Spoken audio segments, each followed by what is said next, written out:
2025 was in some ways a plateau year for CMET. And what do I mean by a plateau year?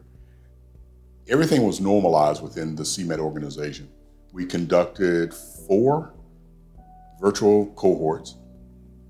We implemented the GAP program for 6 months. So that was a continuation of what we've done in the past. But what the most memorable moment for me is the latter part of the 3rd quarter and the 4th quarter of this year. We're preparing for 2026.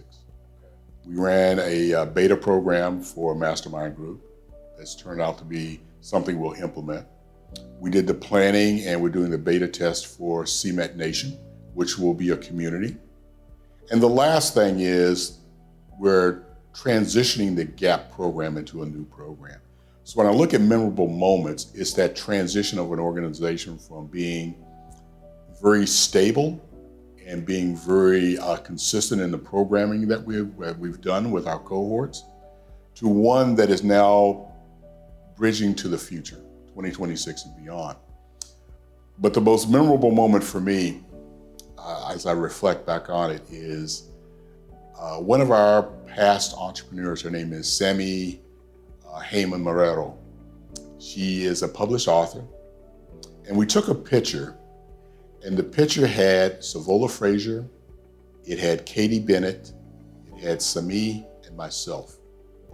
And when I look at that picture, it brings a smile to my face, number one.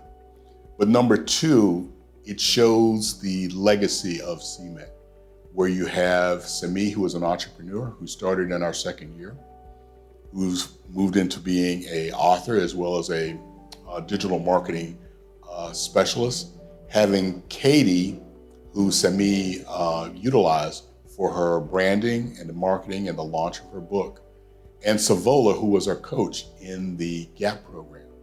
So you had every element of CMET in one picture.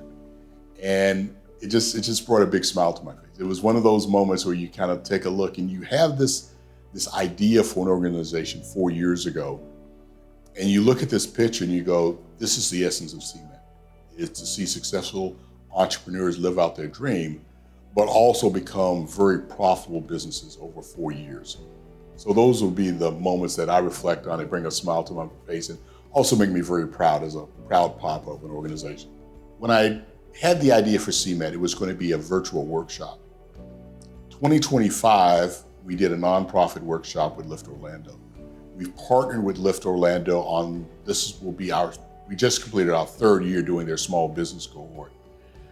But what makes me most proud is the subject matter experts and their interaction with the entrepreneurs. They are so surprised at the information, the expertise, and the knowledge that these subject matter experts bring to them. And you can just see them absorb this information. You can see them become more focused, more attentive, more engaged, just because of the subject matter experts that we bring to an organization like Lift Orlando. But what's more important, that you see the growth of the past cohorts come back and they talk to you about the impact of some of the subject matter experts that they entertain. But what's most important is that the last thing, and I should have said this first, 3 months ago, we're doing the monthly GAP session. And during the session, one of the entrepreneurs said, hey, I'm working on this project in Atlanta. I need help with this, this, and this. Within 30 seconds, 2 of the entrepreneurs volunteered to say, I can do that. The other entrepreneur said, I can do that. And that's what CMET is. That is what we do. We talk about collaboration, we talk about partnership, we talk about networking. And that's what really fueled my focus to develop CMET Nation, where we have this social community platform where the entrepreneurs can come in and they can collaborate and partner. Statistics shows that businesses that partner and collaborate have a greater chance for success than doing it alone. And that kind of proved to me that we're on the right path. What's that old saying? Sometimes, something is right in front of you and you just don't know what it is. So I'll never forget, one of my board members, Alonzo Williams, called me up and said, hey, Joe, let's meet for coffee. I want to talk to you about a project. So we met at Foxtail on Colonial Drive. And he said, Joe, who did you work for? I said, Alonzo, I worked for Novartis. And then I worked for J&J. I started out my corporate career with Johnson & Johnson. And he said, well, tell me a little bit about those. I said, well, Johnson & Johnson is basically 200 businesses under one umbrella through acquisition. And he said, what about Novartis? I said, Novartis was 8 pharmaceutical companies that merged together for market share growth. And I started to laugh. I said, you got me. It's acquisition, acquisition, acquisition, acquisition. And I remember that CNBC one morning had Larry Fink from BlackRock, and he was talking about the silver tsunami. And so now I've got the conversion of one of my board members telling me that it's a program that we should launch and try. And I said, okay, let's give it a try. And I said, we need to launch it here in Orlando. And so Orlando workshop had about 30 entrepreneurs, and you could see that there was something there. Number one, you had the buzz, the energy in the room was just so positive, and so it just made you, okay, we headed down the right path. Since then, we did Tampa, more energy, more engagement. We went to Miami, the same thing, and then we did Jacksonville. And what's been amazing for me that in a 6-month period of time, we have 6 entrepreneurs that have now gone through the cohort. They have purchased businesses. And so when I look at the number, the average Black business in the US and even here locally is around 120K. All 6 of these entrepreneurs leaped ahead of that by buying businesses over between $1 to $1.5 million. So I've got a story to tell now about entrepreneurs that are somewhere between $6 to $10 million in revenue that they now have.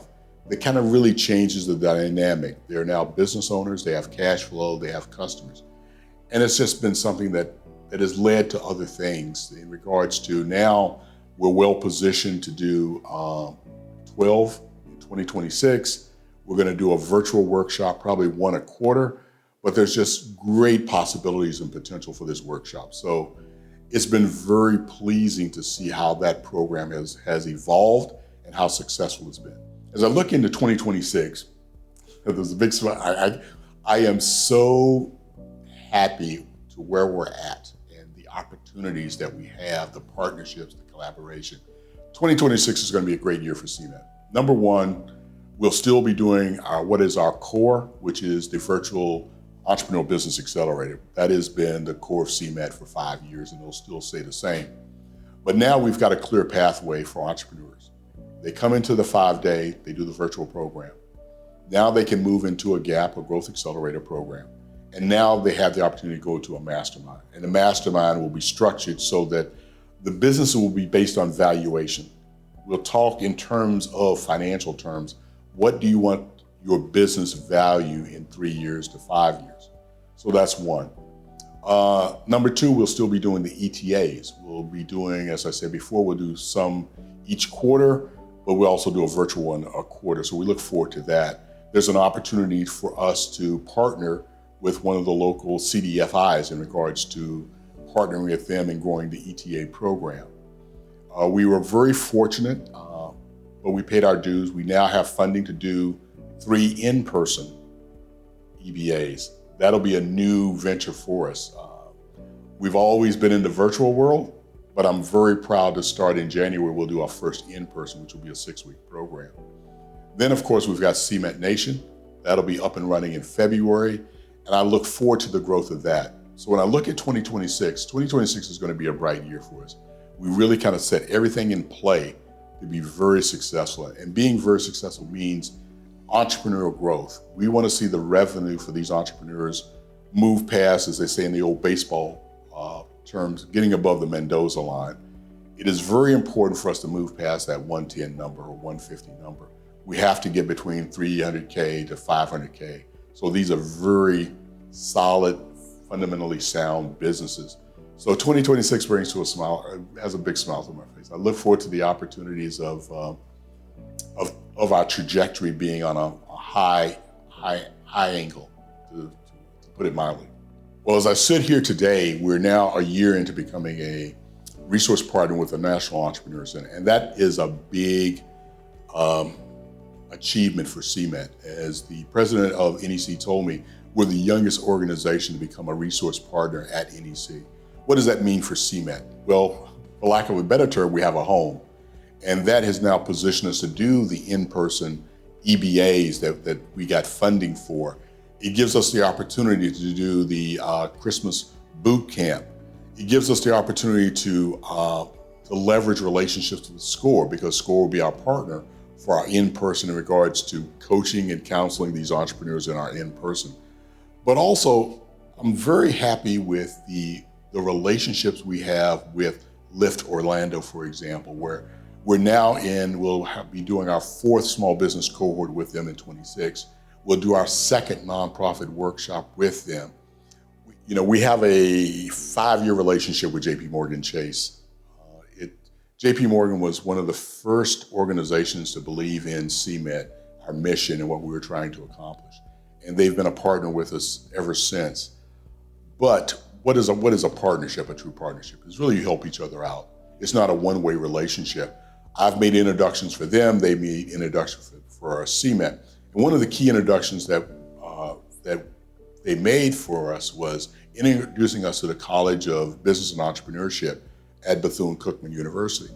And that's led to an opportunity for them in regards to entrepreneurship through acquisition. We're now working with them to build out a program, a fellowship program, where seniors have 2 tracks. They can go to corporate route, or they can buy a business to really kind of build wealth that way. And that was all due to an introduction with JP Morgan Chase and us taking it from there. We're also going to be doing a mastermind program with Bethune-Cookman, where each month we have a successful entrepreneur of color come in and talk to them about their journey.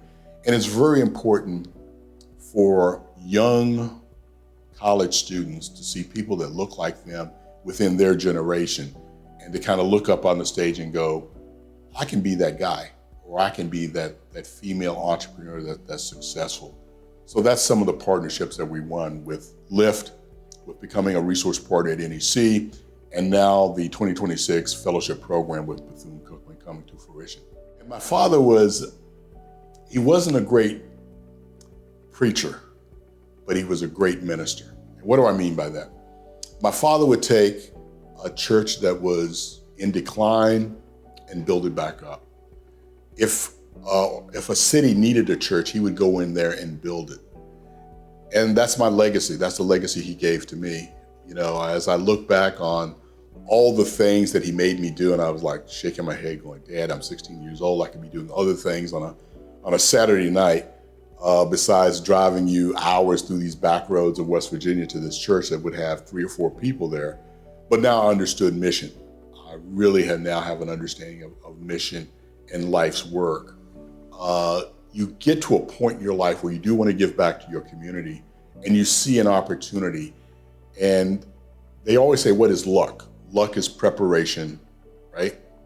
Meets opportunity, that's luck.